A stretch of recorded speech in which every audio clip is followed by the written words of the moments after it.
Welcome back.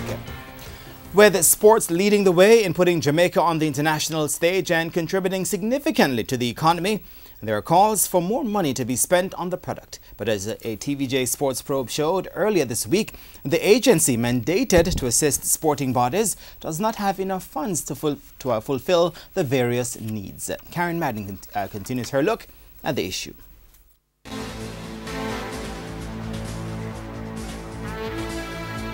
This is the special Primetime Sports Investigative Report. Now here's your reporter.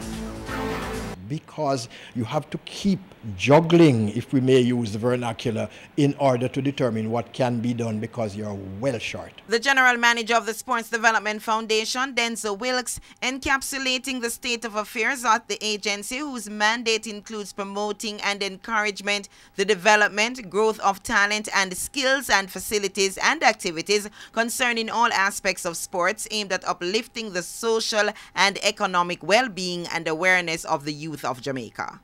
So with that constant juggling between available funds and the needs, how does the SDF determine which sports associations get funds?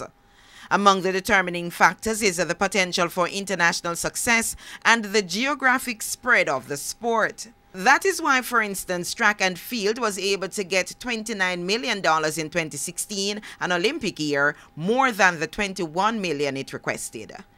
But Wilkes conceded that funds are never adequate. There is nobody, and when I said no sporting entity is adequately funded, and not even close to it. With Chase earmarking just 40% of the funds it gets by way of taxes on the gaming industry, is it time to consider other revenue streams?